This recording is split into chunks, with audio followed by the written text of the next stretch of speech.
Welcome, and my name is Jack, and I'm a hobbyholic. Well, at least my wife says I am. I just a few months ago got into the Carrera 132 slot car, mainly for my grandchildren. Hopefully my nose is not growing, but I did run into one little problem. I bought a digital set, and then I also came across somebody that had a set for sale they no longer wanted. It had quite a few crossovers in it, and I thought I would pick that up, so I did. Problem is that one of the crossovers didn't function correctly. I searched around for any information of what was inside behind that little seal that says, you know, if you remove it, a warranty is void. But then again, I thought that I knew this set was a few years old, so that probably didn't apply. I tried some of the hobby shops and also people I see on YouTube video, asked them questions about where can you get any replacement parts, and no, you cannot. So anyway, I do have the crossover here, and I was going to open this up and kind of show you what's in there. Don't be scared to open this up, either single or double. It'll work the same way. So let's open that up and we'll see what's inside. Okay, here we have the section of track with the crossovers. It's got the electronics in it, has the eyes. Before you tear this apart, make sure that it's use a second car to check it, run over it. Use a second controller to try to make sure that your lane change switch is working correctly. So once you've done that, the other one I can recommend is putting a short section of straight track in front of it.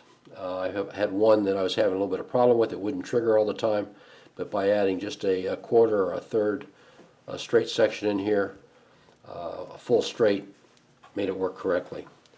Let's turn this over, and here I've already removed the sticker on here that says if you remove this, we're not going to warranty it anymore. So this is a very small Torx screw. And I can't tell you what size because I don't have a Torx small enough. A 5/64 Allen head wrench will catch that sometimes, just enough to catch that to unscrew it. What I used, I have a very small bladed screwdriver here. It just happened to be the right width to be able to go in there and grab that and unscrew it. So I'm going to take these screws out, and we will continue from there. Okay, I've removed the other screws, and they are Phillips heads.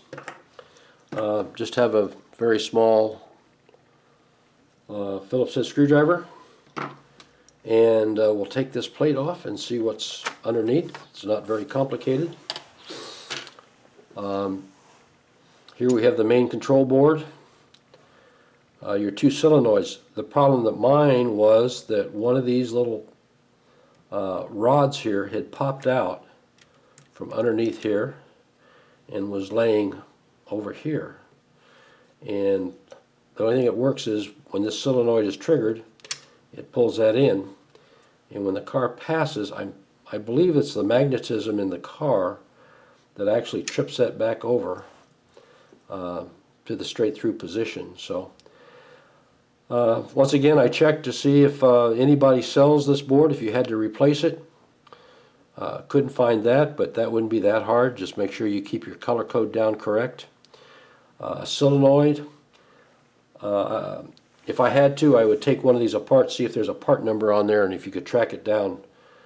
Somebody sells that, but that wouldn't be that hard to replace, and just follow the two wires up and replace it there.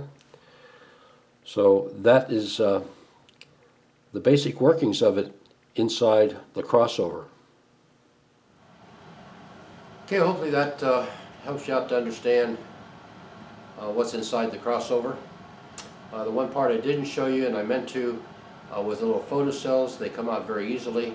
That would be another part that would be very easy to replace. So thank you very much for watching, and have a great day.